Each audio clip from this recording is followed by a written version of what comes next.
Hola a todos, bienvenidos al debate de Animals Health sobre la desparasitación del gato y su impacto en la salud pública.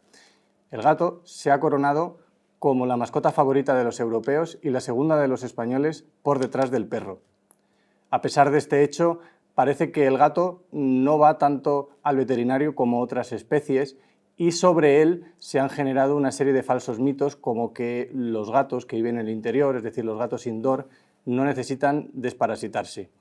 Para abordar el impacto de la desparasitación del gato desde un enfoque One Health, vamos a contar en este debate con expertos de salud humana y de salud animal. Para ello tenemos aquí a Ana Méndez Echeverría, coordinadora de Pediatría Hospitalaria e Inmunodeficiencias del Servicio de Pediatría, Enfermedades Infecciosas y Tropicales del Hospital Universitario La Paz y profesora de la Universidad Autónoma. Además contamos con Félix Vallejo, veterinario clínico, experto en medicina felina y propietario de Cats Smile Veterinarios. Y también con Paz Martínez Viguer, directora de marketing de animales de compañía de Betoquinol. Encantada. Bueno, pues para romper el hielo del debate, sí me gustaría preguntar tanto a Ana como a Félix si los propietarios que habéis tratado en vuestro día a día, tanto en la clínica veterinaria como en la consulta médica, si solían llevar sus gatos al veterinario con frecuencia. Quizás soy yo el que deba contestar, porque a Ana pocos gatos le van a llevar, digo yo, ¿no? Si no hay que preocuparse.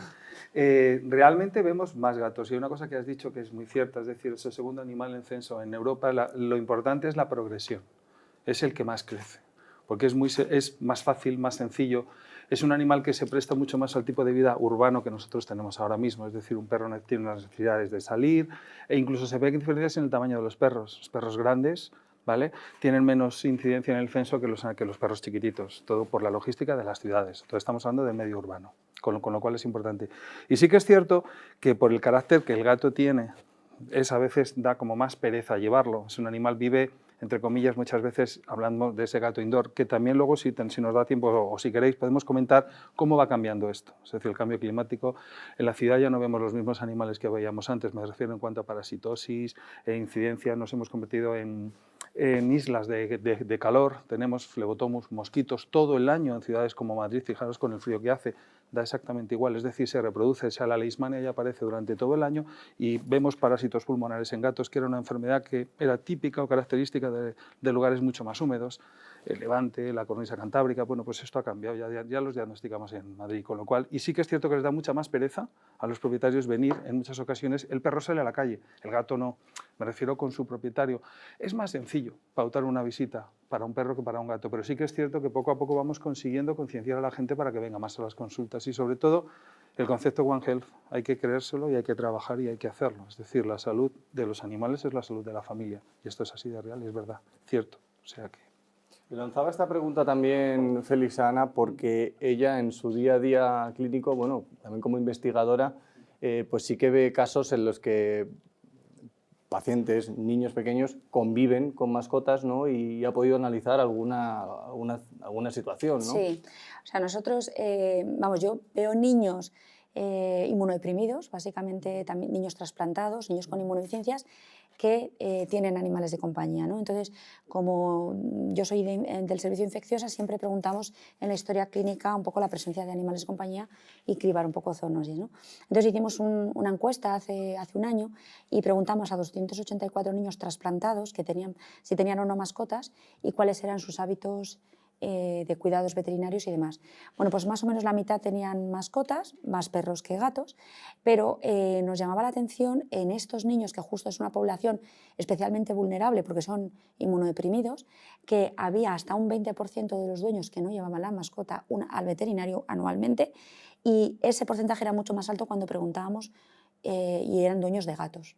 Y esto probablemente se deba a que son familias, precisamente lo hemos comentado antes, que son familias vulnerables, porque son familias que compran un animal o tienen un animal para mejorar la calidad de vida de su hijo, pero son familias que tienen muchos problemas de faltar al trabajo, de cuidados médicos del hijo, de ingresos hospitalarios, gastos sanitarios, y quizá el animal se puede descuidar más, pero precisamente son familias más vulnerables desde el punto de vista del riesgo zoonótico.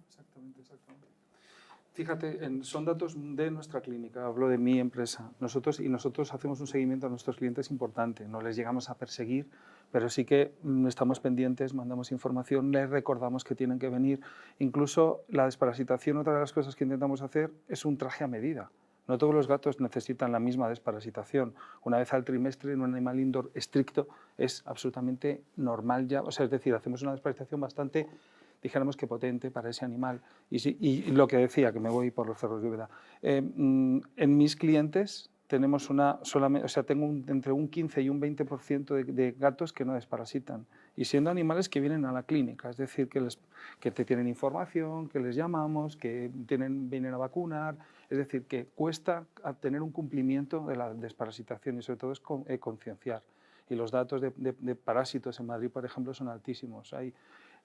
Preparando un trabajo hace muy poco, un compañero tuyo hizo una tesis sobre mirando seroprevalencias de Toxacara en toda la Comunidad de Madrid, en el servicio de pediatría y de todos los hospitales públicos. Salían valores de 40% de seroprevalencia en niños. Es decir, hay anticuerpos, era como, yo lo leí, yo me quedé loco, y en adultos cercanos al 35%, en gente que iba a cualquier cosa, uno a sacarse un diente, el otro a ponerse un balón gástrico, es decir, había seroprevalencia.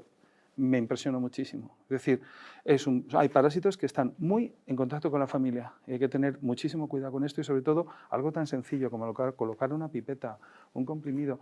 Yo creo que es muy importante que concienciemos a la gente desde todos los puntos de vista, sin alarmismos, sin asustar, pero encima en casos como el de sus niños, pues lógicamente son más vulnerables y hay que estar súper pendiente de ellos, sin duda ninguna. ¿Qué es lo que puede generar más reticencias a los propietarios a la hora de llevarte al gato a la clínica? El carácter que tiene el gato. Yo creo que, mira, incluso por encima del coste económico, porque estamos hablando de productos muy baratos. Es decir, una desparasitación de un gato de 3 kilos puede costar desde 8 a 21 euros, en el caso de, dijéramos, la pipeta más completa, ¿vale? Entonces, el felprega, por ejemplo, no es caro. El tema es más complicado a veces pensar en el gato, tiene un carácter a veces difícil, de agobio, no está uno acostumbrado a sacarle el transportín, el coche, qué voy, con los que vienen enfrente es más fácil. Lo que pasa es que todo esto va cambiando mucho, porque también va cambiando mucho el tipo de clientes que vamos teniendo. Pensamos en el gato y pensamos en el gato de la calle, que ha cogido, lo ha criado un vecino. Esto está cambiando. O sea, hay una cantidad de razas de gatos espectaculares y para mucha gente se ha convertido en un elemento que elijo. Puede elegir un gato Sphinx, puede elegir un azul ruso, puede elegir un Maine Coon. Es decir, existen razas que significa ya tienen más que ver a veces con la moda y con la elección que uno tenga. Hay gatos del Ragdoll que tienen un carácter maravilloso. Es decir, que vamos teniendo mayor cantidad de razas, y hay gente que se gasta por contra mucho dinero en su gato. Hay gatos que valen miles de euros. Igual que puede haber perros que valgan, o caballos. Es decir, que el gato ha venido para quedarse, sin duda. Y nosotros estamos ahora mismo en nuestra clínica cerca de un 75-80% gatos, al margen de que mi especialidad sean los gatos frente al perro. Y es una evolución, esto da igual que queramos o no, el gato ha venido para quedarse y se va a quedar. Es decir, porque es más sencillo, más fácil, tiene una longevidad muy aceptable, entre 15 y 20 años. Ya tenemos gatos de 20 años y es un mundo emergente, sin duda ninguna. Con los datos que daba Félix de prevalencia sana, ¿tú crees que los propietarios conocen los riesgos zoonósicos que entraña no llevar al animal al veterinario? O sea, mi percepción es que, por lo menos, yo siempre hablo de pacientes enfermos que son dueños de mascota. O sea, no tengo los datos de población sana, porque no trabajo en atención primaria, ¿no? De dueños sanos que tienen mascotas.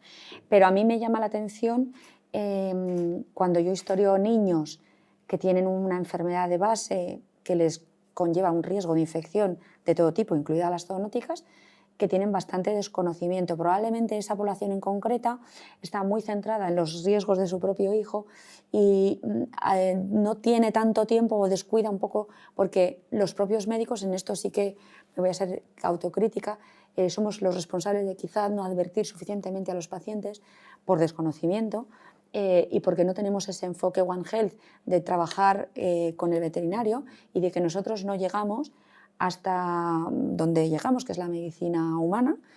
Y entonces probablemente si el médico que atiende a su hijo trasplantado, su hijo con una leucemia, le pregunta y le dice que no pasa nada, pues probablemente esa familia se quede tranquila, ¿no?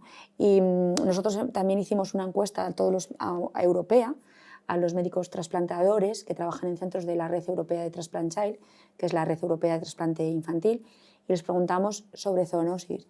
Y fue muy llamativo que preguntamos sobre patógenos y había muchos médicos que no identificaban como patógenos potencialmente zoonóticos patógenos muy, muy habituales.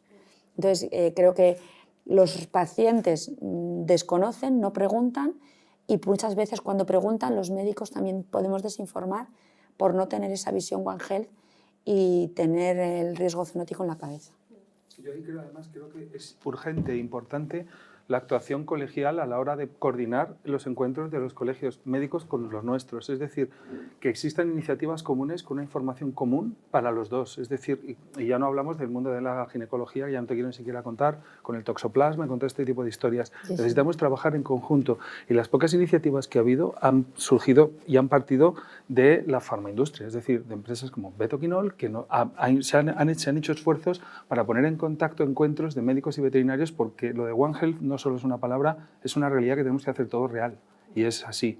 Y actuaciones conjuntas, con seminarios conjuntos, con jornadas de identificación de puntos críticos a la hora de la transmisión de estos parásitos. Es real. Es decir, sobre todo, que ya no solamente hablamos de los animales, metemos nutrición, limpieza de comidas, etc. No se puede comer jamón, te hablo del toxoplasma, porque quizás sea el parásito más inquietante a la hora a nivel zoonósico, el riesgo para una madre embarazada. Hay que saber la verdad. Es decir, tenemos que tener muy claro que un gato en tu casa no supone un riesgo, a no ser que sea un animal que esté contagiado. Pero no solo para la embarazada, nosotros hemos tenido niños fallecidos por toxoplasmosis. No te creo. El toxoplasma... En trasplante de médula, por ejemplo, hemos tenido varios que no sabemos, que a lo mejor se ha adquirido de otra manera, no por contacto animal, pero que sí que es una cosa que tenemos que tener en cuenta. Nosotros estamos teniendo un problema ahora mismo importantísimo con el toxoplasma a nivel de cambios de comportamiento, sobre todo porque a nivel de ingerir alimento crudo se ha convertido en un auténtico problema. Ingerir alimento crudo y lo que decíamos antes del cambio climático. Estamos teniendo, por ejemplo, nunca ha habido conejos en Arturo Soria.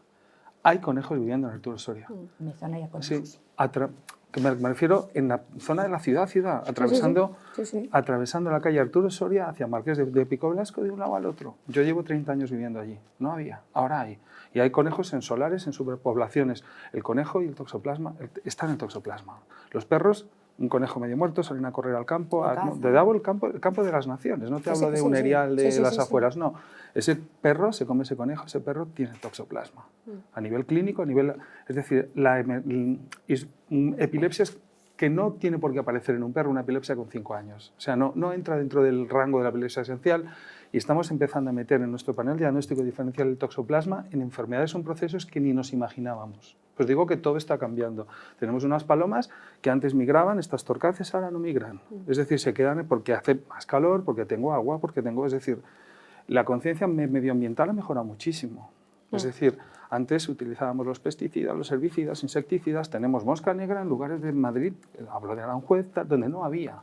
Es decir, esa mejora medioambiental, que está muy bien, también significa una mejora para parásitos, para vectores, y ya no hablo de vectores y de garrapatas y otras, porque ahí ya nos metemos en otro berenjenal que telita marinera. Es decir, que estamos hablando de que hay que tomar medidas todos juntos, porque es importante informar a la gente, pero sobre todo informar, que cada uno luego decida lo que quiera hacer.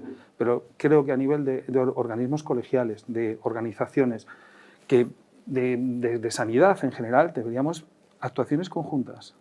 Es decir, cosas todos juntos para actuar frente a esta nueva situación que estamos viviendo. Tenemos animales invasores, hay mapaches en el Pardo que se van quitando, cosas que la gente suelta, pero bueno. La siguiente pregunta iba a ser para Paz sobre las soluciones, pero te me has adelantado, Félix. Lo siento, mi alma. No sé, Paz, si ves alguna otra solución, porque, por ejemplo, Félix ha comentado que la mayor parte de las iniciativas precisamente para combatir esa desinformación, para aumentar la concienciación, ha venido de la mano de la farmaindustria, ¿no? No sé si ves alguna otra solución o por dónde pasa. Pues la verdad es que les escucho y dicen cosas interesantísimas e importantísimas, ¿no? Hablabas tú de este estudio de prevalencia de toxascara. Recuerdo yo un estudio de hace muchos años en los parques públicos de Córdoba. Niños que juegan en areneros, que se contaminan de nematodos porque están los huevos en el ambiente debido a la insuficiente desparasitación, porque desparasitar una vez al año o 2 veces al año Mira, voy a decir una barbaridad, casi mejor no lo hagas, porque eso lo único que hace es hacer una depleción masiva de huevos al ambiente. Si desparasitas, desparasitas respetando los periodos de prepatencia de esos parásitos que hay que tratar. El riesgo zoonótico relevante. ¿Y por qué digo esto? Porque muchas veces, incluso desde la propia industria, por diferenciar, porque tengo un producto que además cubre la telácea, no sé qué, me estoy olvidando del quiste hidatídico, ¿vale? Entonces, tenemos que cubrir lo básico, real, lo que es un riesgo o importante cubrirlo para la salud pública, y una vez que tengamos eso bien cubierto siempre, podemos ir a mayores pensando ya en el bienestar y en la sanidad de nuestros animales. ¿Qué se puede hacer? Félix lo apunta, Ana lo apunta, muchísimas cosas. Desde luego el trabajo coordinado de la medicina humana, como decimos los veterinarios, y de la medicina veterinaria es relevante. Puede parecer una locura, puedo incluso ser una soñadora, incluir en los protocolos de anamnesis de los centros de salud, ¿tiene usted mascota? Si no, ¿qué mascota tiene? Perro, gato. Ya no siquiera preguntarle si le desparasita, ¿no? Pero saber que ahí puede existir una importancia respecto o una incidencia respecto a una enfermedad. El cambio climático, dices cosas interesantísimas Es también, real, ¿no? es completamente El cambio cierto. climático es mucho más allá de los gases invernadero. Tiene una serie de consecuencias a nivel de las faunas y a nivel de las floras, a nivel de las plagas, por decirlo de alguna manera, ¿no? O sea, ahora no había leishmaniasis hace unos años en países de Europa del Norte, se empieza a ver, ¿no? No había las garrapatas, como la población de garrapatas va subiendo de sur a norte debido a las mayores temperaturas, cómo se alargan las temporadas, ¿no? No, en invierno no hace falta desparasitar porque no hay parásitos, sí que hay parásitos, ¿no? Como vive el gato, es un gato casero, déjame que diga esta palabra, como es un gato casero 100%, no hay que desparasitar, no, sí, que es que aunque te parezca que suena a chino, te lo traes en los zapatos. Sí. ¿Vale? Parece mentira, tú vas caminando por la calle, vas caminando por un parque, llegas con tus zapatos a casa y traes esos huevos, esas formas contaminantes de tu mascota que está en casa. Entonces, no olvidar que lo primero de todo es la salud pública y proteger la salud de las personas, y siguiendo a mayores, por supuesto, cuanto más bienestar tengan nuestras mascotas, cuanto más bienestar consigamos para ellos que viven más años, infinitamente mejor. Y para eso se requiere pues, un esfuerzo coordinado. Desde luego, campañas de concienciación, que también te agradezco, Félix, que hayas puesto encima de la mesa. Es verdad que la industria farmacéutica veterinaria comunica muchísimo. La comunicación tiene que ser constructiva, porque al propietario no se le puede alarmar, y seguro que tú vives en esto todos los días. Tienes un niño inmunodeprimido, un niño trasplantado, un niño con una enfermedad relevante, ¿no? Para esos padres agobiados. Y le dices, ¿tienes gato? Y ¿no? Pues yo, si fuese tú, quitaría al gato. Entonces aquí ya se hace más mundo todavía, ¿no? El gato es beneficioso seguramente para ese niño, tú has comentado, es un premio en un momento complicado para ellos de superación, pero el gato tiene que estar en unas condiciones sanitarias buenas para poder convivir con la familia. Y no solamente con un niño con que esté inmunocomprometido, con una familia sana, para evitar males mayores. Por supuesto. ¿Vale? Entonces, ¿qué se puede hacer? Pues andar un montón de ideas. Es curioso porque es verdad que es difícil dar la información, pero para dar la información lo primero que tiene que haber es evidencia y formación, ¿no? Y entonces, por ejemplo, ese ejemplo que has puesto tú de cuando viene un niño y pregunta, porque generalmente son los familiares los que preguntan, no el médico. Nosotros vimos en la encuesta que hicimos europea que era súper variable lo que recomendaban los profesionales. Entonces, profesionales que tenían mascotas recomendaban tener mascotas. Profesionales que habían tratado zoonosis en su carrera profesional contraindicaban la mascota. Entonces, el problema es que estamos haciendo recomendaciones basadas en nuestras opiniones personales. Estoy de acuerdo. Y no en un conocimiento real. En evidencia científica. Exactamente, de riesgo-beneficio, igualmente del beneficio que tiene el animal en el domicilio. Pero tenemos que dar, y para eso nosotros los médicos que tenemos mucho campo ya, necesitamos contar con los veterinarios para que ellos hagan su parcela y podamos colaborar, ¿no? Vamos a... Entonces, yo creo que es fundamental que haya iniciativas de cooperación. Más es una cosa, yo muchas veces pienso, además voy a deciros otra cosa que a lo mejor cuando lo diga la gente pensará, ese señor está muy loco, es un tarao que no tiene ni idea de lo que dice. Uno de los colectivos donde creo que es más importante concienciar y sobre todo tener en cuenta son las personas mayores. Los perros y los gatos para muchas personas mayores significan el antídoto frente a la soledad. cierto. La Está cantidad de demostrado. perros y gatos que ayudan a personas mayores es enorme. Y además, a veces pienso que el dinero que ahorra el Estado a nivel de sanidad, de problemas de comportamiento. Hay gente que solo sale a la calle, personas mayores, porque tienen un perro, sociabilizan, se preocupan, tienen algo de lo que preocuparse. Es decir, yo a veces pienso, digo, si yo fuera concejal de la Comunidad de Madrid, intentaría a estas personas un bono social para ellos, para cuidar a su animal en el veterinario, algo por el estilo. Fíjate que yo a veces lo pienso y digo, el dinero que nos ahorran esos animales con esas personas, me refiero, porque hay gente, además es que notas, cuando el perrito o el gatito se muere ya de viejo. Yo he vivido situaciones con matrimonios de personas mayores, el señor venir a buscarme y decir, es que Ana no sale de casa. Se llamaba Ana como esta señora, no sale de casa. Es que no sé qué hacer, no se asea, no sé, o sea, el perro le da la vida. Digo, mira, pues Juan, hay que hacernos con otro perrito, ya no me atrevo. Bueno, ese tipo de actuaciones que me refiero que hacen una labor social importante y estas personas mayores muchas veces flaquean a la hora de la prevención. Es decir, no tienen, hay que perseguir, que no les da la pastilla, que no hay que...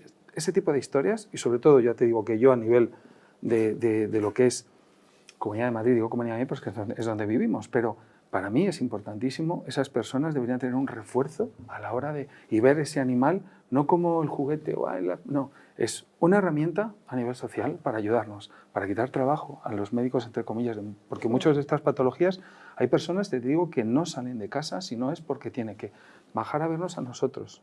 Además cogen una rutina de venir a ver, vente a pesar al perrito, vienen a pesar al perrito, sale a la calle, se sociabiliza con la gente, pues hablan en el parque, es otra historia. Y yo creo que en ese sentido deberíamos inventar cosas nuevas. Es decir, no nos quedamos con lo que hay que inventar cosas nuevas y ser conscientes de la realidad que hay ahora. Ahora mismo vivimos en una sociedad donde la soledad es un auténtico problema, y sobre todo en personas mayores. Soledad, viven solos, la familia está lejos, ni siquiera van los hijos en muchas ocasiones.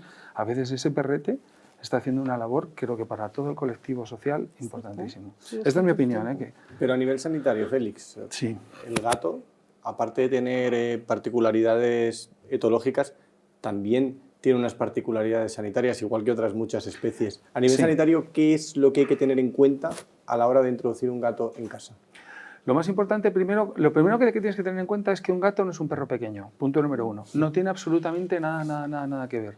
Estamos hablando de un animal que es un animal, entre comillas, salvaje, que metes en tu casa. Es decir, la diferencia entre el gato salvaje africano que vive en Libia, Túnez, y el gatito que metemos en nuestra casa es ninguna. Estamos hablando de un animal que tiene unas particularidades distintas, un comportamiento etológico completamente diferente, y a nivel sanitario lo más importante es que también tiene sus parásitos y hay que prevenir desde enfermedades infecciosas como herpes virus, calicivirus, es decir, vacunaciones anuales, ¿vale? Luego tenemos que estar pendientes de las desparasitaciones. Además, existe un colectivo muy grande de gatos en la calle que se convierten en reservorio de parásitos en general. El estudio que nos ha comentado Paz, que se hizo en Córdoba, se repitió hace 10 años en Madrid, los resultados fueron iguales. Hablamos entre un 40 y un 60% de incidencia de parásitos en los areneros de los parques. Es de locos. O sea, presencia de huevos de parásitos en 40-60% de parques y jardines. Pero esos estudios están hechos también ahí en Portugal, en Lisboa, en Francia. O sea, hay varios estudios y demuestran que no solamente es una cuestión nacional. No, además es que la cantidad de parásitos que hay es espectacular. Sí, te pones los pelos de punta. Sí, pero estamos hablando de que hemos hablado del Toxacara, podemos hablar perfectamente de Giardia, podemos hablar... Hay una infección cruzada en la Giardia de los niños con la de los gatos, es decir, nosotros vemos gatos que se contagian porque los niños están yendo a la guardería con diarreas. O sea, el niño está en la guardería, tiene diarrea y a los pocos días viene el gato y le preguntas, ¿hay niños en casa? Sí. ¿Pequeñitos, ¿va a la guardería? Sí. ¿Ha estado malito? Sí, la semana pasada. Y resulta que está relacionado, o sea, hay una relación. Es uno más de la familia. Entonces, a nivel sanitario y sobre todo de prevención, es importante que atendamos todas estas cosas y sobre todo, lo que decía al principio, que hagamos un plan, un traje a medida. Nosotros preguntamos, ¿cuál es la vida de tu gato? Llegamos a preguntar, ¿cómo es tu casa? ¿Tienes una terraza? ¿No tienes terraza? ¿Y cómo es tu terraza? Porque hay gente que dice, no, tengo pues una terracita. La terracita resulta que es un ático enorme, lleno de árboles, de plantas, caracoles. Coño, eso es como salir a la calle. Con perdón, es que es real. Es decir, ese gato ya no es el indoor de antes, es un indoor modificado. Ese gato para mí es outdoor. O sea, ese gato no vive en casa. Entonces, todo está cambiando. Por eso te digo que tenemos que inventar cosas nuevas y sobre todo hacer trajes a medidas. No es el mismo riesgo. Yo si hay niños en casa o personas inmunodeprimidas o personas muy mayores, normalmente para mí es una familia de alto riesgo y recomendamos la desparasitación mensual, incluso, o con un producto que cubra mensualmente ese animal. O sea, en ciertos casos. Y lo que decía Paz, primero salud pública, cestodos, nematodos y luego la prevención de los parásitos externos, que por supuesto que también. O sea, y cierto, ya se ha demostrado que nosotros vehiculamos un paseo por el campo de las naciones y las plantitas en tu pantalón se quedan. O sea, es que es que hay una incidencia altísima. Conocemos la visión veterinaria, pero Ana, ¿qué riesgos concretos puede entrañar para las personas no desparasitar al gato correctamente? Pues yo creo, además que lo ha comentado él y así aprovecho y enlazo, sí que el problema es que vuelvo siempre a lo mismo, que los médicos yo creo que estamos sesgados porque no preguntamos. O sea, nosotros tenemos una yardia y no preguntamos si hay un animal de compañía. Él tiene una yardia en su consulta y se pregunta si hay niños, ¿no? Entonces, esta transmisión bidireccional existe y está demostrada.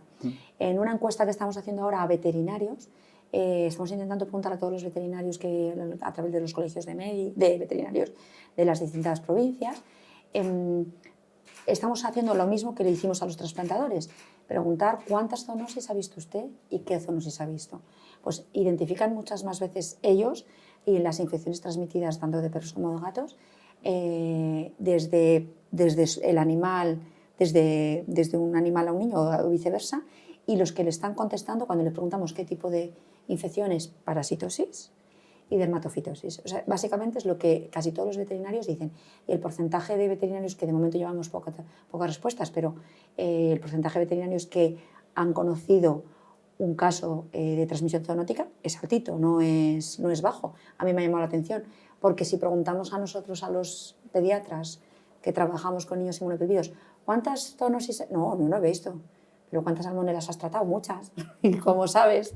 ¿O cuántas yardas? Muchas. Y estrongiloides. Nosotros hemos tratado estrongiloides con infestación en inmunodeprimidos extensa, ¿vale? Pero no hemos preguntado si aparte de qué zona veranean y demás, pero no hemos preguntado si hay un animal en domicilio.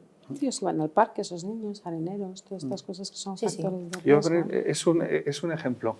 Si tú vieras la cantidad de gatos con Helicobacter, el Helicobacter se lo transmitimos nosotros a ellos. Es decir, es una bacteria, entre comillas, una patología gástrica humana. La cantidad de gatos, claro, te lo encuentras, no lo consideramos un patógeno primario, pero sí lo es. Es decir, tratamos Helicobacter, solucionamos esa gastritis y además la cantidad es enorme, lo estamos aislando de vías biliares, o sea que lógicamente porque viven en casa. Comentaba antes con Paz que nosotros también estamos viendo la transmisión inversa, ¿no? Por ejemplo, el pseudointermedius, que es de animal, sí que hay descrito que se puede transmitir a hombres, pero las bacterias multiresistentes que colonizan niños, Aureus meticilin resistentes, son de bacterias, también hay descritas en varias publicaciones que se pueden transmitir al animal, que el Aureus no es un colonizador habitual del animal, pero sí que puedes colonizador transitorio si hay mucha carga de Aureus en el domicilio. Y eso es un problemón, porque es un problemón. O sea que es que está todo todos. relacionado. Y a quien preguntes que tenga un poquito de experiencia te va a reconocer que ha tenido animales con bacterias multiresistentes que ya no tienes ninguna herramienta que hacer.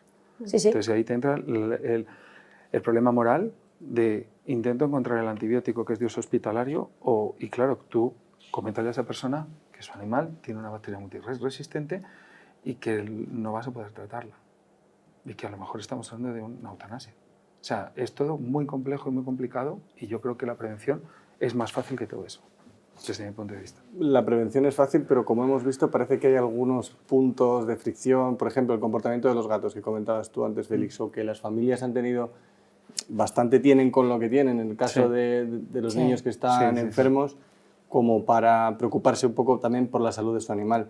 Tú, como experta, Paz, en la industria de sanidad animal, ¿hacia dónde se están dirigiendo todos los esfuerzos en investigación, quizá para facilitar esa desparasitación? Pues exacto, es decir, hay una parte importante que ha comentado también Félix, es el gato no es un perro pequeño, y entonces esto tiene dos vertientes. La primera tiene sus propias patologías y la segunda tiene su propia forma de tratar.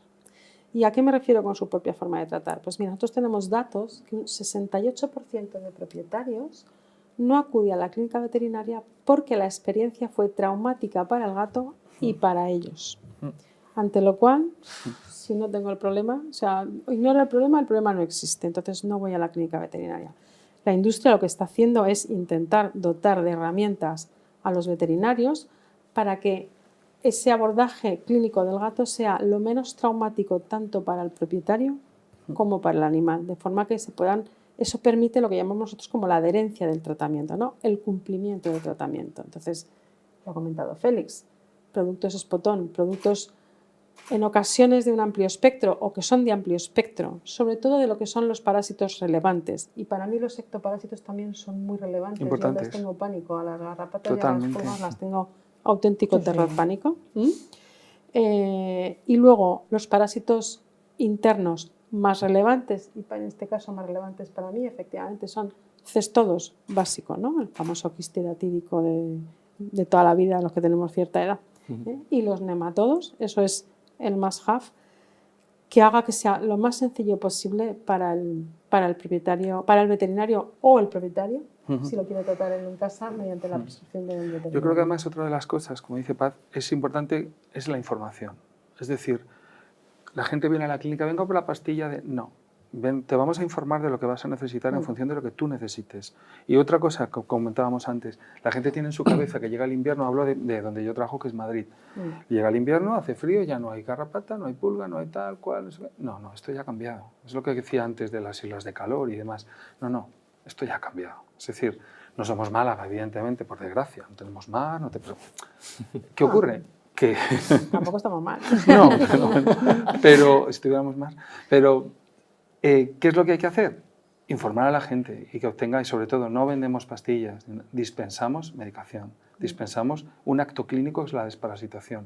Y la gente viene porque recibe información y viene porque atiendes, sobre todo le conviertes en tu socio en esta historia. Aunque él se lleva su pipeta y se la coloca a su espotón y se la pone ahí en su casa, porque es tremendamente cómodo. Es más fácil dar una pastilla a un perro que a un gato, 1000 veces.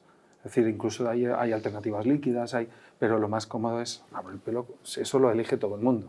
Coloca una pipetita y ya está. Incluso en los gatos sin pelo se puede hacer. O sea, se extiende, se hace de muchas maneras. Pero sobre todo la información. Yo creo que el valor añadido que obtienen viniendo a la consulta y se informan es lo que por lo menos lo que nosotros intentamos hacer. Eso que comentaba antes, 18-20% solo de no desparasitación, eso es un exitazo. O sea, eso para mí está muy por encima de la media. O sea, estoy consiguiendo, y no es el 100%, que es la desgracia. Y dices, coño, pero si van a tu clínica, ¿por qué no es el 100%? Porque es muy difícil. Porque muchas personas son refractarias a todo eso. Y lo que decía, que como es casero, es que no sale, es que no se llegan a creer. Primero porque no se han informado. Y hay veces que mucha gente empieza a hablar de la desparasitación y desconecta. ¿Sabes? No, bueno, yo toda la vida hemos, de hecho, en toda la vida hemos... Eso poco a poco se deben de convencer de que no es así. Y una herramienta también importante es la comunicación. Intentar o sea, de qué forma captamos ese interés del propietario, que en este caso, para el caso de Ana sería el interés del padre que tiene un niño y un gato en su casa o una mascota, pero estamos hablando de gatos en particular. La comunicación es tremendamente importante y supongo que para vosotros también, Ana, uno de los grandes talones de Aquiles. Es el gran talón de Aquiles, ¿no? Porque médicamente hablando yo estoy convencida que sois un nivelón, ¿no? Y dentro de todo lo que se puede hacer, lo hemos hablado antes, España, la sanidad pública española está en el top mundial. Pero que ese padre me entienda, en ese momento de sobrecarga de información, de tengo el corazón en un puño, ¿no? Que ese padre me entienda, que ese tutor de gato me entienda, les pasa igual, que ese tutor de gato me entienda lo que le estoy contando, que es que dices, no me está entendiendo nada, ¿no? Entonces es el gran reto, esa comunicación, ¿no? Sí, totalmente. La comunicación, bueno, tanto para aconsejarles sobre cuidados de la mascota como cualquier otra cosa. O sea, para ganarte la confianza de un padre, tiene que entenderte y demás. Y yo creo que el problema de la comunicación es, primero, que sí que creo que sigue existiendo falta de formación en técnicas de comunicación en las facultades, para empezar. O sea, que nos dan un título de médico, pero no nos dicen cómo hay que informar a un paciente que va a morir. Y es una cosa que hay que decirla y saber cómo decirla. Cierto, tienes toda la razón. Primero eso. Y segundo, que desgraciadamente la sobrecarga asistencial y de trabajo y de otros temas que quizá preocupan más al clínico, pues hace que eso quede como en un plano secundario. Pero desde luego la falta de formación en comunicación es importante. Me gusta, perdona Paz, que hayáis traído el tema de la comunicación, porque en el sector veterinario se están haciendo ahora muchos esfuerzos, tanto para comunicar al cliente, al tutor del animal, como para hacer que el animal se sienta cada vez más a gusto cuando va al veterinario, precisamente para eliminar todo tipo de experiencia traumática que habéis llamado a la visita veterinaria. ¿Cómo ha evolucionado todo esto, Félix? Pues de una manera, mira, realmente cuando yo empecé, aunque parezca mentira, llevo 30 años trabajando, digo, pues soy tan joven, ¿verdad? Entonces, 30 años, esto ha cambiado muchísimo. Es decir, por suerte ahora tenemos, nos esforzamos mucho en formarnos todo lo que son, o sea, el colectivo veterinario, entendiendo que el gato es un animal aparte que el perro, un concepto de cat friendly, es decir, clínicas amistosas para el gato. Yo creo que te diría que el 100% de los veterinarios que hacen clínica de pequeños animales tienen conciencia de esto. Algunos lo harán mejor, otros peor, salas de espera solo para gatos. Es decir, intentamos que esa emoción del gato sea más positiva y, por supuesto, no solo la del gato, sino la del dueño del gato. Es decir, la persona que vive con el gato, tutor, dueño, como queramos llamarlo. Es tan traumático para ellos venir a la clínica a veces como al propio gato. Eso tiene que cambiar. Tenemos herramientas, por suerte, el I+D de las empresas ha hecho que tengamos productos maravillosos para sedar animales de 19 y 20 años, con seguridad. Ya no nos peleamos con ninguno. Es mejor una sedación que un manejo difícil o complicado. La gente ha ganado conciencia en ese sentido y sobre todo ha ganado tranquilidad. Vienen más a la consulta y sobre todo que tengan claro que vienen a la consulta con su animal a pasar un rato normal, no desagradable. Ya no digo agradable porque no... Y a veces que sí, es decir, creamos una rutina y que cojan el hábito de la visita constante y que tenga un valor añadido siempre, que vengan por un valor añadido. Lo que decía Paz de la comunicación es totalmente cierto. Además es que los canales de comunicación no son igual para todos los clientes. A esos señores mayores que decíamos antes, yo no le puedo decir que me voy a comunicar contigo por WhatsApp, porque no, ¿qué? O sea, muchos tienen el teléfono antiguo de los números y, es decir, esa persona necesita, como cuando van al banco. O sea, necesitan una persona que les hable y que les mire y que les diga. Luego existen personas que no quieren que les llames, que les digas todo por mail, por WhatsApp, por Instagram. O sea, creo que los canales son individuales, independientes y tenemos que aprender a comunicarnos con cada uno como necesite.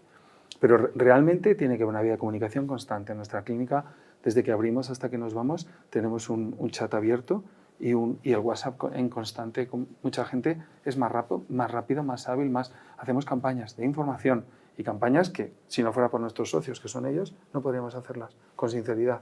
Yo no soy experto en marketing, encima tengo que ser un gran empresario, tengo que ser un gran veterinario, tengo que ser un gran clínico como ellos, grandes médicos, grandes comunicadores, tienen una sensibilidad maravillosa y encima atender a su familia en sus casas. Es que es demasiado. Entonces tenemos la inmensa suerte que contamos con ellos como socios. Su marketing va dirigido a nosotros, es decir, utilizamos, entre comillas, sus herramientas para realizar el trabajo mejor. Entonces es interesante, pero informar, hay campañas. Formamos de los nuevos productos. Otra de las cosas que vencemos es la reticencia antigua. Mucha gente, es que no quiero ponerle química a mi animal, esa palabra, ¿verdad? Química, como si fuéramos a darle DDT. No, hombre, no, esto ya ha pasado. Existe la inocuidad, entre comillas, de la mayoría de los antiparasitarios que utilizamos, es increíble. O sea, desde que cuando yo empecé a lo que utilizamos ahora, es que es mágico. Es decir, pues es que no hay efectos, algunos fármacos no tienen efectos secundarios conocidos. O sea, que estamos hablando del Ferrari de los productos químicos. Y la química, yo veo química no sinónimo de intoxicación, parece química y tal, intoxicado. No, esto hay que vencerlo. ¿Cómo lo vences? Informando y comunicando, permitiendo que exista esa vía de comunicación. Esto es un poco, no sé si he contestado a la pregunta globalmente. Es que hablo mucho, si veo que da demasiado... No. Me lanzo ahí En absoluto, estoy viendo que la comunicación es uno de vuestros caballos de batalla. Necesitáis un impulso... Necesitamos que los días tengan 30 horas. ¿Por qué sí, Ana? El problema de, claro, centrándonos en este debate, en una consulta de un niño trasplantado, ¿cuánto tiempo le puedes dedicar a la mascota? Claro, por lo tanto, siquiera preguntar si la tiene, ¿vale? Por lo tanto, vuelvo al tema, liberémonos de esa parte y aliémonos con los veterinarios para que ellos hagan ese trabajo de comunicación. Pero para eso nosotros tenemos que insistirle al paciente de que es fundamental que vaya al veterinario. Claro. Porque si nosotros lo decimos, estoy convencido que van a ir. Me llama la atención, vamos, por hacer una similitud, que vosotros decís que os cuesta que vayan porque no llevan al gato porque es algo traumático. No conozco a ningún padre que no lleve a su hijo al pediatra porque sea algo traumático. Es Pues, que asumen que hay que ir al pediatra. Pues que es el Exacto. Es que primer día. hay que ir al pediatra. O sea, no es que no le gusta que le vacunen ya, pero es que hay que vacunarle. Entonces, quizá, precisamente nosotros desconocemos vuestro trabajo, pero tenemos una posición de, digamos, de influencia en el paciente que deberíamos utilizar más. Sí. O sea, creo que nosotros no deberíamos ser los que comunicáramos los riesgos zoonóticos. Yo en mi caso, pues porque trabajo en infecciosas, pues me gusta y es un tema, pero entiendo que no es parte de nuestro trabajo sí de identificar zoonosis y tratarlas. Pero creo que si todos los médicos dijéramos a nuestros pacientes lleva a su mascota al veterinario, Estoy de acuerdo. igual no les estaba ni... Es que no dudarían. Estoy de acuerdo. Sí, si sí, eso sí. se fuera lo que hemos comentado al principio, un protocolo en una anamnesis, Sí, sí. de una historia clínica con un niño, con una persona mayor o con una familia en general, Sí, sí. al final, ¿no? ¿Tiene usted mascota? Sí. Lo desparasita regularmente, no olvide despertar regularmente, es importante para la familia. Es una frase súper corta, súper sencilla. Cambiaría también muchísimo el impacto. Todo esto junto con lo que ya ha explicado Félix, que desde las clínicas hacen una barbaridad, y te agradezco el reconocimiento desde lo que se hace desde la industria, que se hacen herramientas increíbles y unos esfuerzos de comunicación a nivel de tutor de mascota, padre de familia, madre de familia, porque normalmente es un rol de cuidador que lo asumen más Sí. las madres, no Sí. quiero desmerecer a los padres, que No, sois pero es maravillosos, cierto, es real, pero Es así. esto es real, así. es real. Y entonces la industria hace pues, muchísimos esfuerzos porque es un beneficio para todos. Es un beneficio social, es un beneficio para la salud y es un beneficio para toda la investigación que la industria hace, que si no fuera por eso no podría seguir haciendo. O sea, esa es la realidad.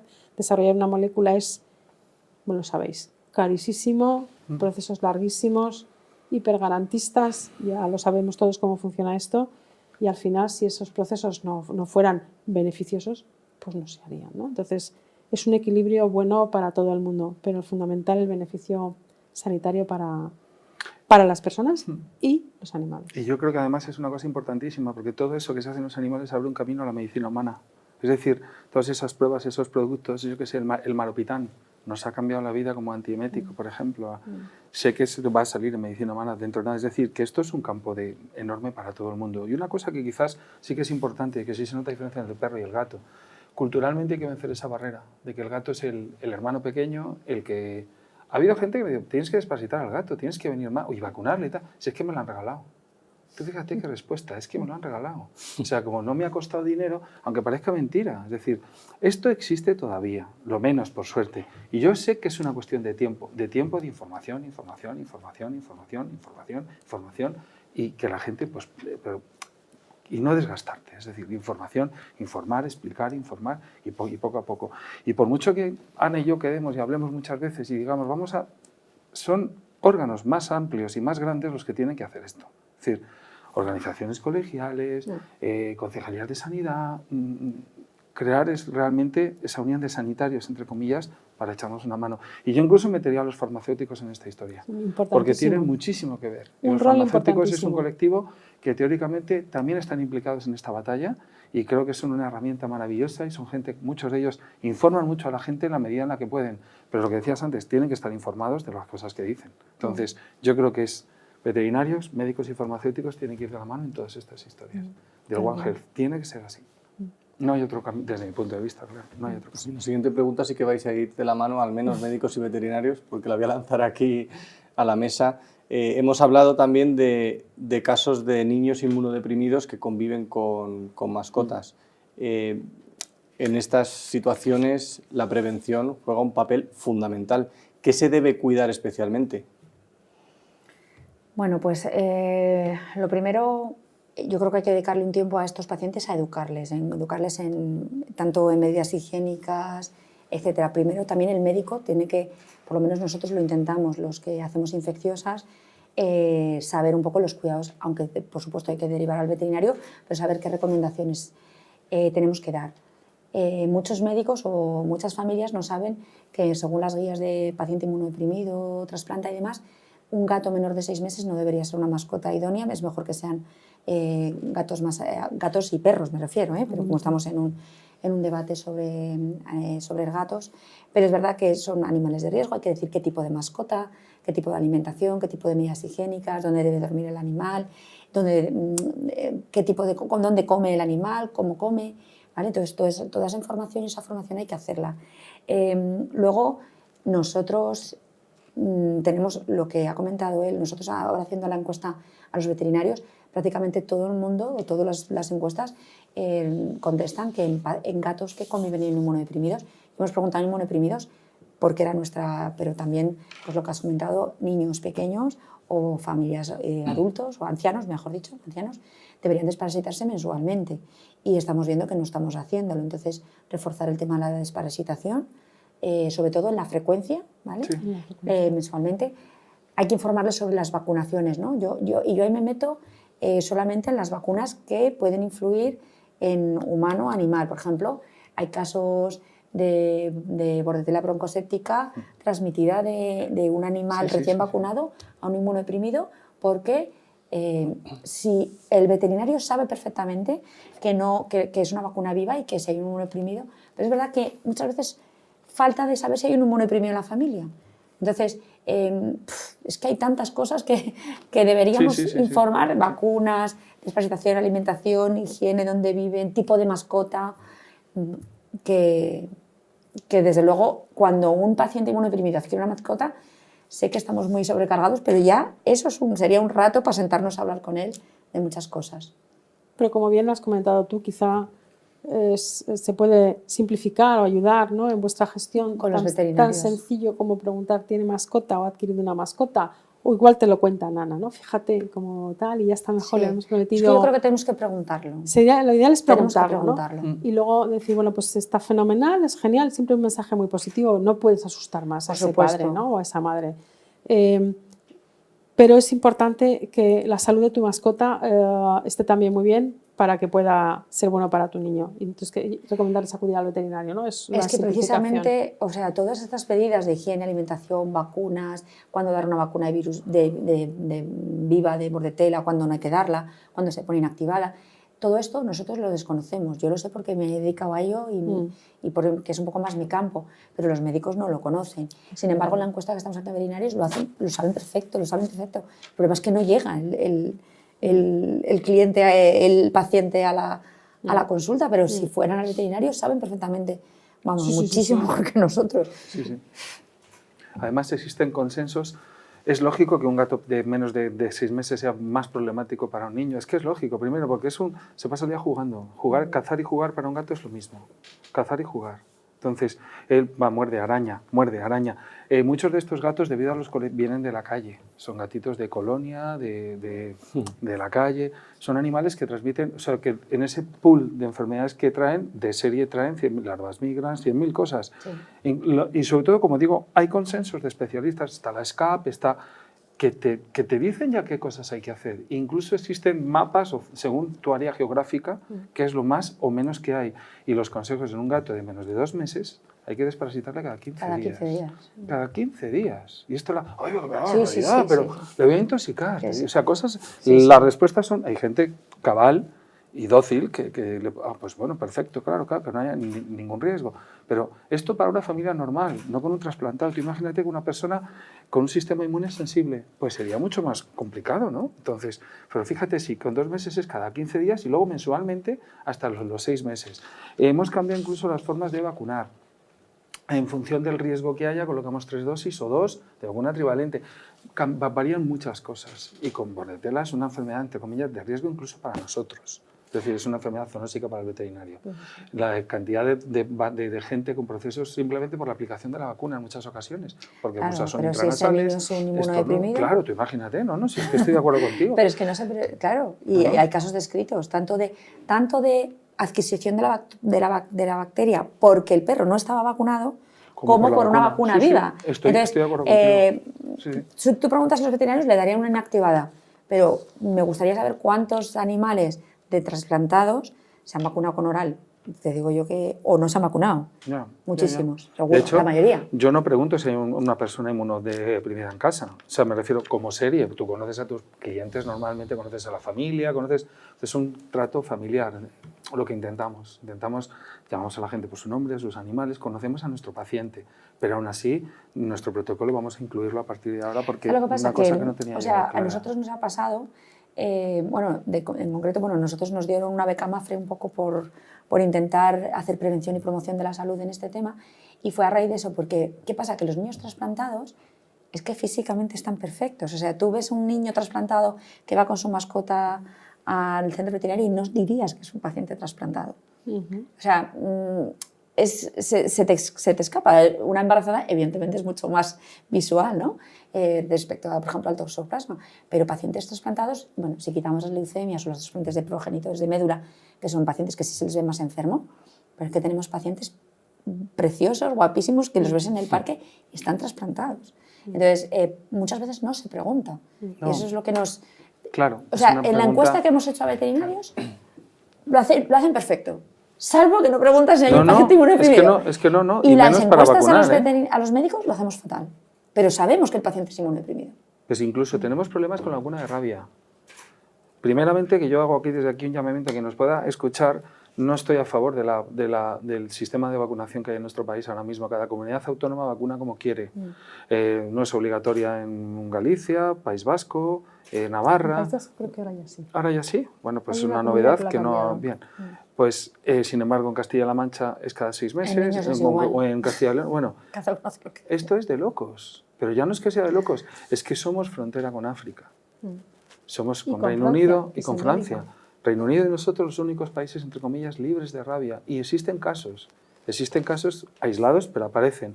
Luego alerta sanitaria, vacío sanitario, barbaridades, que no sería más fácil una ley nacional para todo el mundo. La rabia es una enfermedad peligrosísima a nivel zoonósico, peligrosísima. Y parece que como andamos, pasamos de puntillas y cada uno hace lo que quiere. Esta es mi opinión, ¿eh? Yo te digo que creo que debía haber una ley para todo Pues esto igual nacional. con las parasitarias. Sí, todo que lo que sea exista... una enfermedad zoonósica debería tener una cobertura nacional. O sea, lo que es de locos muchas veces es cada uno de su capa un sayo, luego más el sayo que hacemos cada propietario, cada persona individual, con lo cual ya nos convertimos en 47 millones de sayos, ¿no? Sí. Una pregunta dime. perdona, Paz. No, nada, dime. Una pregunta que me viene a la cabeza, Ana, es si a lo largo de tu carrera te has encontrado con casos en los que los gatos o las mascotas que convivían con niños inmunodeprimidos no estaban protegidos, y no sé si has visto algún caso que pueda conllevar un riesgo. Yo en concreto zoonosis con gatos no he visto. Situaciones de riesgo sí he visto. Hemos visto enfermedades zoonóticas, hemos comentado antes, criptococo en pájaros, pero porque el dueño no asumía que eso era una mascota, entonces no informó que tenía pájaros, por ejemplo, ¿no? Las palomas son un problema. Claro, tenemos criptococosis en un paciente trasplantado, por conejos también hemos tenido una sospecha de leptospira en un hámster, pero al final no se confirmó. O sea, hemos tenido, en cuanto a gatos, hemos tenido situaciones de riesgo. Por ejemplo, en dos concretas tuvimos un niño muy chiquitito que tuvo una tuberculosis sin confirmación microbiológica, que nunca supimos si era bovis, tuberculosis, ya tenía una tuberculosis pulmonar y un mantus positivo, bueno, una tuberculosis. Pero era muy pequeño, tenía 13 meses y no salía de casa, no iba a guardería. Dices, ¿esto dónde se lo ha cogido? Y en aquel interín nos lo mandaron a la consulta porque había estado dando vueltas, y yo, que soy, como dicen mis compañeros, la loca de los perros y los gatos, porque cada vez que pregunto esto los residentes se ríen, ¿tiene usted perros y gatos? Y me cambian los ojos y dicen, ya está preguntando esto lo mismo. La madre me dijo que sí, que acogían gatos callejeros y que uno se había puesto muy malito y que de hecho falleció al mes siguiente, que se lo habían encontrado tirado en la cocina cuando volvieron de vacaciones, muy malito, y al final hubo una sospecha de que hubiera una tuberculosis. Al final no fue un coronavirus felino. Tuvimos que hacer un protocolo, hablar con el veterinario y demás. Luego tuvimos una niña con una infección por Mycobacterium fortuitum en una herida de espalda quirúrgica, que es muy raro porque un fortuitum es muy raro. Y también tuvimos ahí mucho lío. No llegamos a poder confirmar un origen zoonótico, pero resulta que tenía un gato que acababa de tener gatitos o que tenía gatitos, y luego ya estudiando resulta que, como no tengo por qué saber de veterinaria, porque yo no soy veterinaria, me meto Mycobacterium fortuitum en infección cutánea en gatos, está descrito. yo lo desconocía. Entonces, pues bueno, contacta con el veterinario porque lleva una niña con una operación de espalda y con una herida quirúrgica. Si tiene 9 gatos en casa, los gatos se meten en la cama y duermen con los niños. Y es que puede ocurrir. Entonces, Sí. tenemos que abrir un poco la mente, sobre todo cuando historiamos y cuando vemos infecciones poco frecuentes, o por lo menos conocer la posibilidad zoonótica, porque nosotros, los médicos, cuando nos hablan de zoonosis, pensamos rabia, ¿vale? Pero no pensamos en Giardia, en Salmonella, en Mycobacterium fortuitus, o sea, no pensamos pues más que en temas rabia. y nematodos. ¿Cuántos niños Claro. que conviven con gatos? Es que no, Que el no gato tiene pensamos. pulgas, que el niño en el juego con el gato ingiere la pulga y luego tiene una Dipyridium caninum errático. Esas cosas ocurren. Ujú. Claro, pero Están porque además lo que ha descritas. dicho él, el gato menor de 6 meses juega. ¿Y para qué quiere un niño un animal? Para jugar. Sí, bueno, el ¿Qué gato hace juega el toda la niño? vida, ¿eh? O sea, Sí, pero el juega toda la niño, vida. o sea, quiere Sí, decir sí, que lo totalmente que de hace acuerdo es contigo. jugar y hay el riesgo de arañazos, enfermedad de arañazo de gato, mordisco, etcétera, pues porque el niño, sobre todo cuanto más pequeño, más contacto con el Menos lo suelo, chupete, suelo, digo, de cara a la desparasitación que hemos hablado antes. El zapato llega, el gato chupa, pero es que el niño gatea. O sea, que al final, por mucho que no salgas a la calle, si lo llevas en la ropa, en los zapatos, o el gato convive con otros animales, es que eso está ahí. Y el niño es un individuo de especial riesgo por su contacto con las superficies, el suelo y su falta de higiene y de Totalmente. tendencia Eso a te iba a llevarse las decir. cosas a la boca. Por Yo su siempre le falta digo a la de gente- o sea, de prevención del riesgo. Sí, ¿no? sí, sí, sí. No, Claro. de riesgo. No, es que Entonces, chupa, todo se lo lleva a la boca, él explora oralmente, entonces chupete, etc. Yo le digo a la gente lo mismo, digo, a partir de ahora que sepas que el bocadillo se lo come el gato y el niño se come las bolas del gato, es decir, Que esto sí, es así, es que así. sí, que se intercambian absolutamente todo, duermen. Un gato vive en 3 dimensiones, tú no le vas a limitar nunca dónde se sube. Tu cama es más cómoda que cómo no se va a subir en la cama. Es tú. El gato es tu compañero de piso, no es tuyo. O sea, el gato piensa, qué suerte tiene esta gente que yo vivo aquí, ¿sabes? Y como se pongan chungos, cojo y me voy, pero ya. Entonces, sí, totalmente, dice que se vaya, me voy yo, pero ya, porque esta gente, ellos piensan así. Tengo un caso además súper curioso, donde el trabajo conjunto puede servir para hacer un diagnóstico. Es decir, una persona estuvieron de viaje en verano, no sé en qué sitio fue, un sitio rarísimo. No sé si era un sitio exótico o austral, es que no me acuerdo exactamente, pero fueron muy lejos. Vinieron, total, que el señor tenía una herida en la mano. Se había hecho un pellizco, pinchado con algo, o le había arañado algo, no sé qué, una herida que iba avanzando. ¿No? Bueno, una herida que iba avanzando, que llegó el gato, y al gato le está saliendo una lesión en la piel, una lesión bullosa, con una dermatitis alopécica enorme. Lo miras y dices, y esto no es un dermatofito, o sea, esto no es un Mycosporum. No es un Mycosporum, empezó a empeorar, fiebre, malestar, esporotricosis. Esporotricosis que el hombre estuvo una semana en la UCI. O sea, y el gato, gracias al gato, porque al principio se despistaron, que te pones una pomada, la mano se le puso así y empezaron a salir ronchas por todo. Bueno, una cosa de loco. O sea, yo le veía a ese hombre y digo, chico, pero tienes que irte. Es que me han dado una pomada. Digo, la biopsia del gato hizo el diagnóstico del dueño. O sea, que sí, que sí. Que tienes que estar. Y el gato estaba tan pichi y el señor estaba en la UCI. O sea, me refiero, estaba entre comillas, porque claro, no te vas a esperar algo así. Y el señor contagió al gato. Y luego, ojo también con los mascotas que viajan, porque claro, esa es otra, esa es otra. Mundo globalizado. Sí, porque totalmente. es que la gente viaja con su mascota a zonas.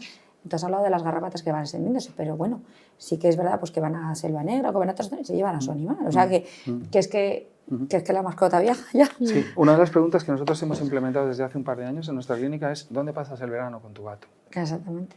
Y todos los que pasan el verano en Euskadi, Cantabria, parásitos pulmonares en Navidad. O sea, me refiero, hacemos un screening, la desparasitación para evitarlo, pero los buscamos, porque los solemos encontrar. Antes encontrábamos solamente parásitos pulmonares en los que viajaban, en estos que viajan en verano. Normalmente lo normal es viajar aquí, es decir, viajo a, pues eso, a Palma de Mallorca, a donde fuera. Y ahora ya los encontramos en Madrid, porque ya hay muchos caracoles. El caracol está... Las plantas, o sea, los tiestos con sabemos que ha habido casos de ancilostoma en los tiestos del vivero. O sea, ese parásito es por contacto, se mete por la piel. O sea, y hay ancilostoma, y hay mucho, más de lo que pensamos. Pues te digo que hay que hacer, claro, te puedes hacer preguntas y te tiras una hora, pero... Habéis comentado también antes, al inicio del debate, que hace, bueno, y lleváis bastante tiempo dándole vueltas a una colaboración un poco más intensa entre médicos y veterinarios. Tú, Ana, comentabas que siempre preguntabas si había perro o gato en casa y tú, Félix, te he oído comentar que a partir de ahora ibas a preguntar en la clínica si había Si hay una persona inmunodeprimida o con ciertos temas solemos preguntarlo siempre. Usamos quimioterapia, preguntamos siempre. O tienes alguna persona o algún... Pero, por ejemplo, con las vacunas, no.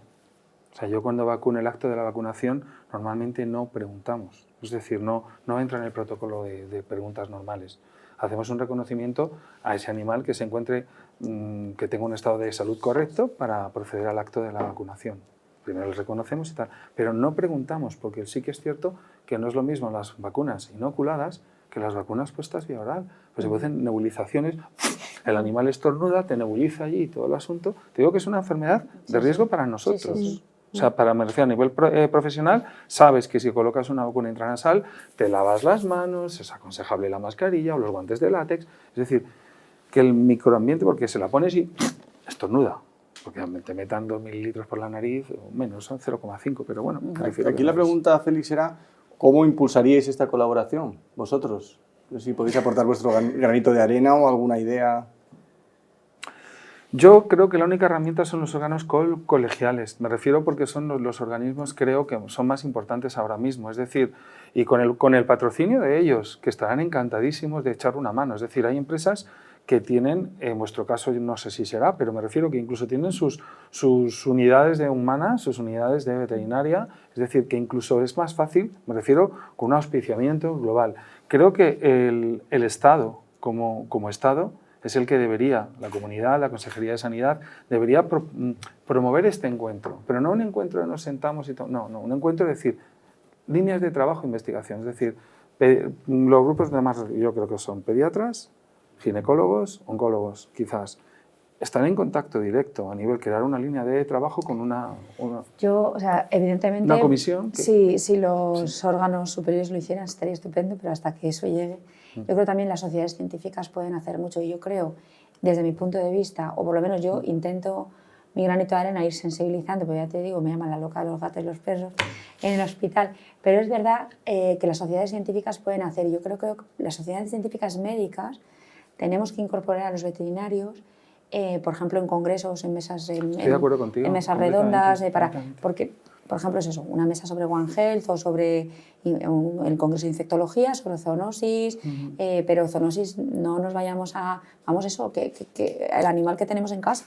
A las de casa, vamos a las de zoonosis de casa. Claro, porque cuando hablamos de zoonosis nos parece, pues eso, África, el ébola, la rabia, sí. Y ya nos quedamos en eso. Pero es que, claro, cuando yo digo que me estoy investigando sobre animales de mascotas, me dicen, pero si eso...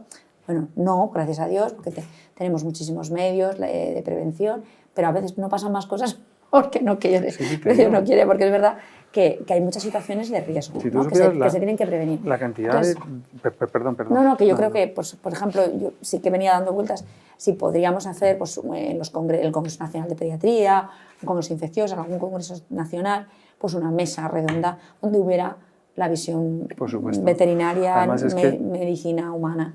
Yo pertenezco al grupo de medicina felina Genfe, pertenezco a AMBAC, a asociaciones, estaremos encantadísimos. Lo que pasa que, y lo hemos hecho, en nuestro caso lo hemos hecho muchas veces, hemos contactado con el colegio sobre todo, te digo el tema de toxoplasma, porque quizás sea uno de los más, entre comillas, más agresivos. En el sentido de, usted está embarazada, el gato se tiene que ir a la calle, cosas por el estilo, frases, ¿no? E incluso matronas se atreven a decir estas cosas. O sea, no un médico. Una matrona, usted se tiene que hacer cosas así, por el estilo. Sí, pero no hay información. Es igual que un niño que tiene una leucemia y que tiene un perro que en ese momento vital de su vida necesita un compañero. Le dice el médico, porque quizá no hay información, el perro fuera o el gato fuera. Pues hombre, igual hay situaciones en las que hay que hacerlo, pero... que hay que medir un poco... No, por supuesto. Pero vamos, yo te digo, te digo que si te apetece o quieres, o tú eres el contacto, yo me ofrezco a que se pueda organizar con respecto a lo que en mi medida podamos, dentro del grupo de medicina felina a nivel nacional, somos muchísimos. Es decir, es el más numeroso de nuestra asociación aquí en España de organización de sociedad científica, ¿no? Entonces, pero sí que creo que es tremendamente importante. O sea que... Y desde la industria, Paz, que seguro que también manejáis datos y sois conocedores de la realidad, ¿Hay optimismo en que se produzca un cambio de mentalidad en los propietarios y se desparasite más, se lleve más al gato a la clínica? Sin lugar a dudas. Esto, bueno, desde que tú llevas 30 años en el ejercicio y yo no en el ejercicio, pero un par de años más en la profesión, o sea, nada, ¿vale? De cuando el gato era un perro pequeño, Sí. de cuando a los gatos aquello era un ser, es que los gatos son, es que los gatos son, Sí, que a lo mejor que hay no venga. ahora, Sí. no sabéis qué cambio. De cuando se pinchaba levamisor, ¿no? Y a lo que hay ahora en prevención de enfermedades parasitarias no tiene nada que ver. De cuando el quiste hidatídico, de lo que estamos hablando, era un problema de salud pública real. Eso, yo era una niña pequeña. O, mi madre era enfermera, mi madre era... Te va a dar un quiste hidatídico, en casa hemos tenido perros toda la vida. ¿Qué vas a tener un quiste hidatídico? Entonces, se empezaba a regalar las pastillas, ¿te Sí, acuerdas? sí, Félix? sí, en En las las campañas campañas que de se hacían, vacunación sí, de señor, los sí, señor. ayuntamientos, Sí, señor. ¿vale? Una vez al año, pero por lo menos esa vez al año, ¿no? Y ahora yo os acabo de decir, oye, eso es mejor, entonces no le des nada, porque lo otro es casi peor, ¿no? Pero bueno, a lo que hay ahora, desde luego hay un cambio de mentalidad. La sociedad actual, además, tiene varias cosas. La sociedad actual, la europea, voy a hablar concretamente la nuestra, ¿no? Que es la que conocemos. El animal ya no tiene un estatus de cosa, ya no tiene un estatus de propiedad, ahora es un miembro de la familia. Tú lo has comentado. El animal es que es un miembro de la familia. El animal duerme contigo o con tu niño. Y eso podremos pensar lo que sea y nadie lo reconocerá muchas veces en público, pero eso ocurre.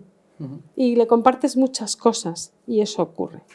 Y no va a dejar de ocurrir, porque cada vez es más próximo a nosotros, porque cada vez hay menos niños, porque cada vez hay más familias singles, por decirlo de alguna forma, ¿no? Gente sola, gente mayor, gente soltera, que ese animal es el que te da la afectividad Totalmente de sin acuerdo. condiciones, la capacidad de relacionarte con otras personas, con Totalmente de animales. acuerdo. Esto lo he vivido yo tengo perro y voy a un parque y veo a la gente perruna y hay gente que su perro es su vida.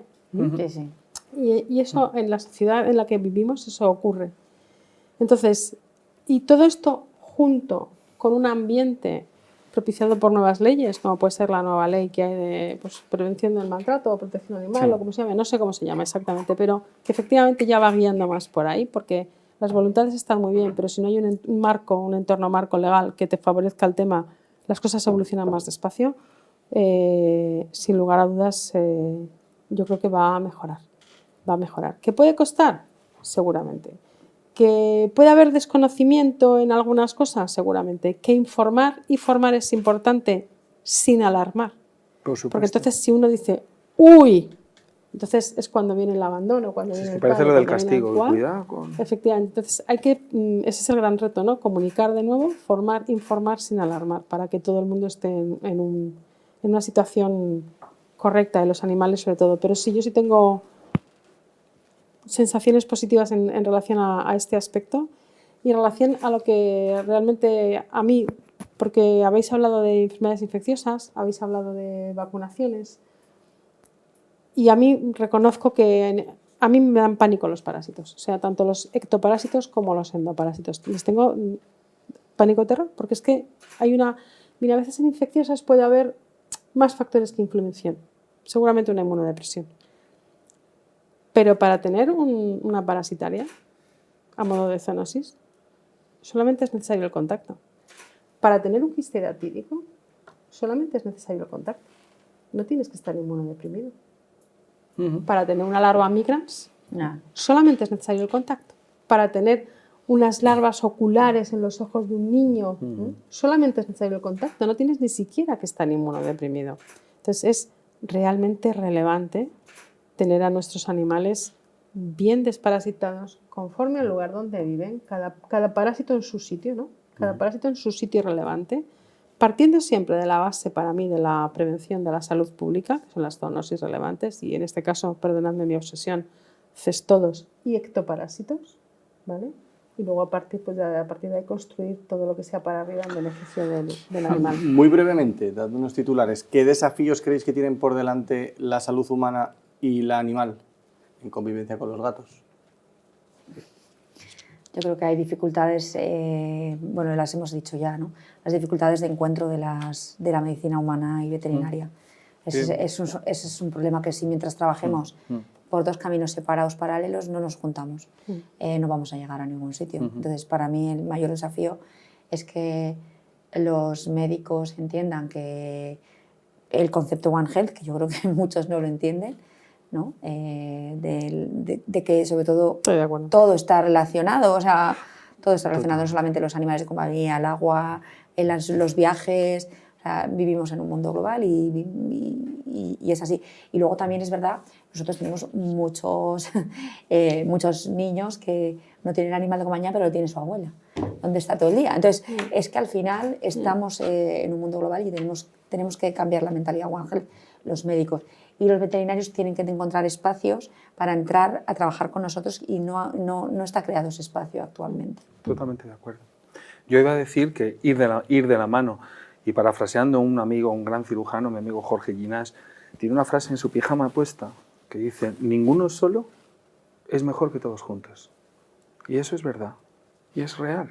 Es decir, todos juntos llegaremos mucho más lejos. Me refiero a juntos, médicos, farmacéuticos y veterinarios. Sería lo ideal. Yo creo que es para mí lo más urgente, porque ellos son grandes profesionales que hacen su trabajo muy bien, nosotros somos grandes profesionales que lo hacemos muy bien, pero si estuviéramos juntos iríamos muchísimo más lejos. El problema es cómo lo hacemos. Bien, nosotros podemos en sociedades científicas, en congresos, informar, pero si tuviéramos un marco donde hacerlo cómodamente, sería mucho mejor. Si ese marco, por ejemplo, es un viaje a La Habana, para hacerlo mejor, pues sería fenomenal también. No nos pondríamos ni con una pega. A la industria no nos dejan. Era broma. Pero sobre todo, un poco yo creo que la administración tiene que dar un paso al frente. Es que es mi opinión, o sea, concejalías, quien sea, a quien le toque o le corresponda, crear esas comisiones. A mí me da muchísima pena esta pandemia que hemos sufrido, horrorosa. Quien más sabe de epidemias, nos guste o no nos guste, son los veterinarios, mis compañeros que se dedican a grandes animales, que están acostumbrados a lidiar con cosas como la peste porcina, la peste porcina africana, el Augeski, son capaces de enfrentarse a situaciones terribles de poblaciones de hacinamiento, entre comillas, es decir, de grandes poblaciones en espacios pequeños, en la industria porcina, en el ovino, en el bovino, y son grandes especialistas. ¿Cuántos veterinarios había en la comisión de expertos? 0. Es muy triste, el único país europeo que ha hecho eso. Es decir, te quedas impresionado. Yo como veterinario y como madrileño, decir, joder, o sea, que son los que realmente saben de este tema, me refiero, o que pueden sumar y aportar. De medicina humana saben los médicos, no los veterinarios, pero de epidemias y de epidemiología, esto además no sabíamos al principio que si venía el pangolín, el no pangolín, a saber de dónde, no sé, yo creo que o vamos juntos o... Mi opinión. ¿Tú estás de acuerdo, Paz? Básicamente creo que es la intercomunicación de las dos profesiones. Creo que el concepto One Health debe de ser más allá que un concepto. Debe tener un cuerpo real y una implantación real implicando a todos los actores relevantes, que es medicina humana, medicina veterinaria, los farmacéuticos en esa bisagra que hacen y, bueno, y sin lugar a dudas la prevención o el medio ambiente, sin lugar a dudas. Yo a nivel de autoridades también lo creo, pero creo que comparto más el punto de vista de Ana en el sentido de, a través de las sociedades médicas, se va a avanzar un poquito más deprisa. ¿Cómo? ¿Quién tiene esa capacidad de abrir ese espacio, ¿no? en esas sociedades a nivel de medicina de familia, seguramente, ¿no? Porque creo que además hay un gran caballo en medicina de familia. Hay distintas sociedades científicas y, como ha dicho él, igual hay algunas como más... Pediatría, pues porque además pediatría engloba la pediatría hospitalaria y la comunitaria, todo el centro de salud y el niño en el subcentro, la medicina de familia, y luego ya pues bueno, pues podríamos ir el tema muy puntual de las tosoplasmosis con los ginecólogos, los tetras. Enfermedades infecciosas. Y enfermedades infecciosas también. Pero para nosotros, fíjate que infecciosas y parasitarias no están englobadas bajo el mismo paraguas, son enfermedades diferentes también, con entidades diferentes. ¿Sabes? Quizás lo que comentabas tú de los temas de los parásitos las enfermedades infecciosas de los perros y los gatos, las más globales y más importantes, es decir, las que vacunamos, no son zoonósicas, lo cual es una gran suerte y también hace que un poco estemos como más... Pero quizás que yo recuerde en estos 30 años con los únicos que hemos tenido y jornadas conjuntas fue con el Colegio de Ginecólogos de Madrid. En el que yo recuerdo, a lo mejor ha habido más y yo no me he enterado, pero yo recuerdo con el Colegio de Ginecólogos sí hubo. Y yo me refiero a la administración no porque ordene nada, pero sí que cree el marco.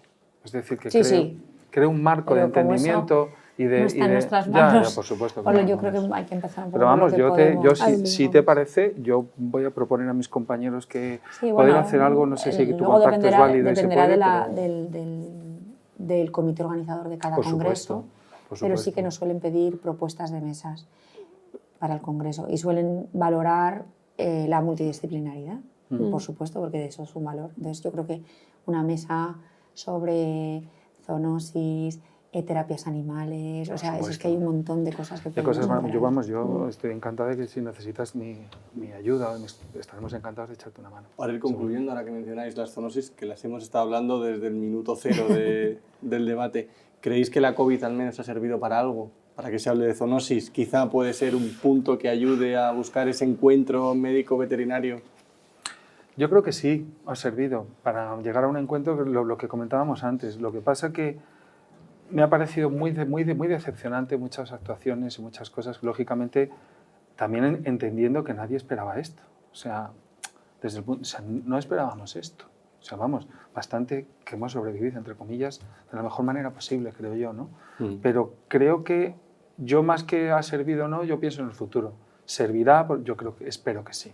Espero que sirva para entender, para aprender, para no tener cosas estereotipadas en nuestra cabeza, sino tener la mente abierta para poder pensar en nuevas soluciones rápidamente y poder... A mí ha habido cosas maravillosas, ha habido máquinas que hemos dejado en nuestros quirófanos para poder atender a personas. Por ejemplo, me parecen actos preciosos, ¿no? De compañeros que tenían 2 y 3 aparatos de respiradores y...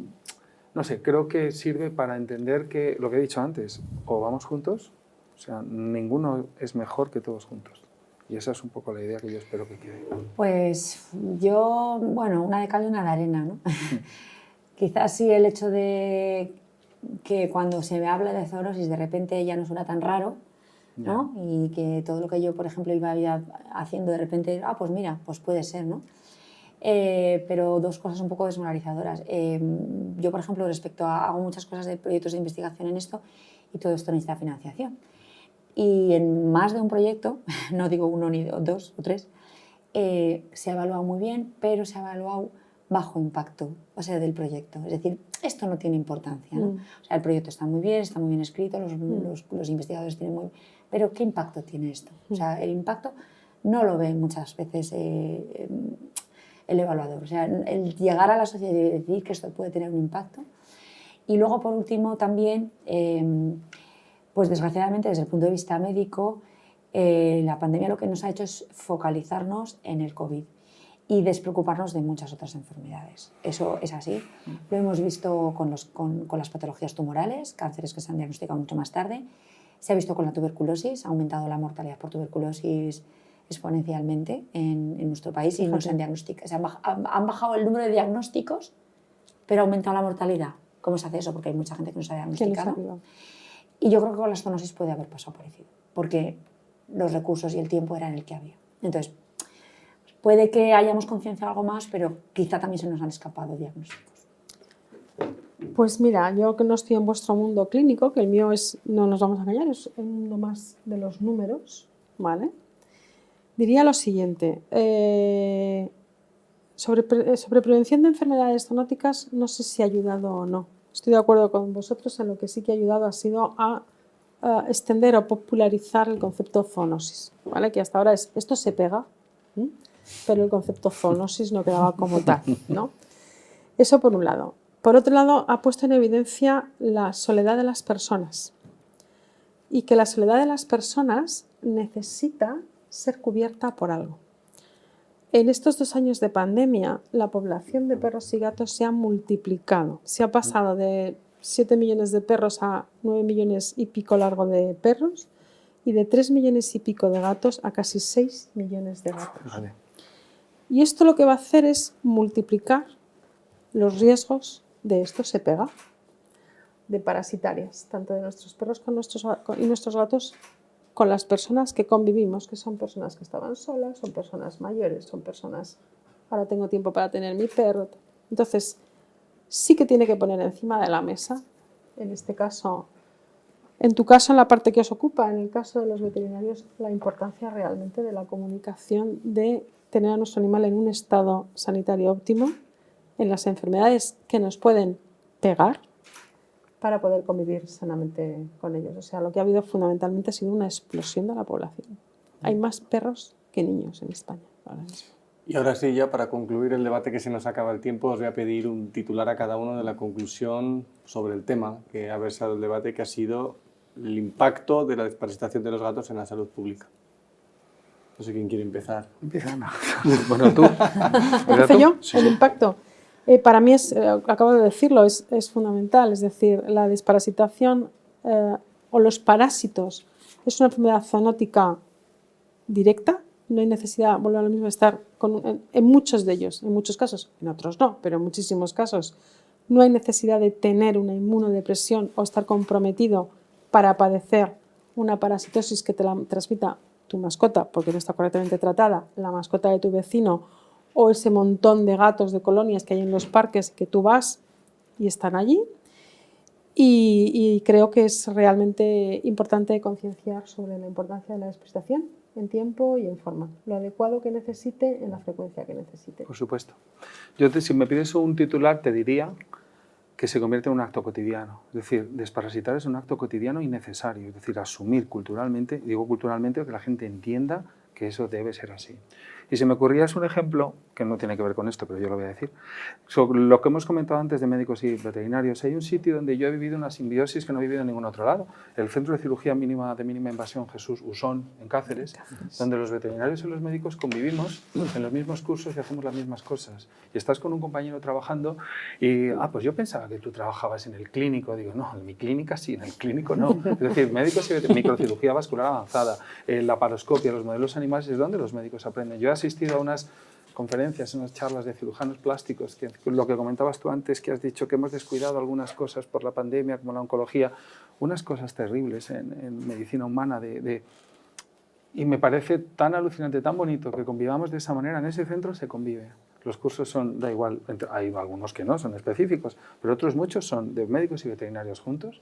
Yo he hecho cursos donde era yo y 2 compañeros y 10 médicos, o la laparoscopia, es decir, que eso es una realidad y que es lo que tiene que ser, como ejemplo de cosas que podemos conseguir. Pues yo, mi frase va dirigida a mis compañeros médicos, y es que nadie diagnostica lo que no conoce. Entonces, hasta que no se nos ocurra que algunas de las infecciones y parasitosis que tienen nuestros niños pueden tener un origen zoonótico, no nos daremos cuenta de si esto tiene relevancia e impacto o no. Entonces no podremos decir esto no tiene impacto, porque probablemente lo estamos infravalorando, ¿no? Entonces creo que los médicos tenemos que ser conscientes de que algunas de las, no digo todas, por supuesto, y a lo mejor son pocas, pero hay un porcentaje de las infecciones que tratamos a nuestros niños, incluidas, por supuesto, las parasitosis intestinales, que pueden tener un origen zoonótico. Mientras no pensemos en ello, no diremos que estamos diagnosticando zoonosis. Y es verdad que, por otra parte, yo diría una frase como pon un veterinario en tu vida, porque yo, que soy infectóloga, hay veces que veo yo como siempre veo una bacteria, un bicho, un parásito en un niño que no tengo, llamo a un veterinario, oye, tiene un gato, ¿esto puede tener relación? Me meto en internet, estudio, porque yo no soy veterinario. Entonces, si pudiera tener un veterinario en mi equipo, sería maravilloso. Ya sé que el gerente de la paz que me estoy oyendo no me va a hacer caso, pero sería estupendo, porque hay verdad que hay veces que no sé si hay algunas cosas muy concretas, muy pocas, pero si puede haber tenido una transmisión zoonótica o cómo manejo la situación. Entonces, creo que para eso es muy importante que haya una comunicación fluida entre ambas especialidades. Bueno, pues ahora sí, hasta aquí el debate. Yo creo que ha quedado meridianamente clara la opinión de los expertos de sanidad animal y de sanidad humana sobre la importancia de desparasitar a los gatos y su impacto en la salud pública, y espero que este debate sirva para poner un granito de arena en todas vuestras recomendaciones. Así que muchas gracias por acompañarnos, Ana. Gracias a vosotros. Muchas gracias, Félix, y muchas gracias, Paz. Y nada, muchas gracias a todos los que vean el debate y hasta la próxima.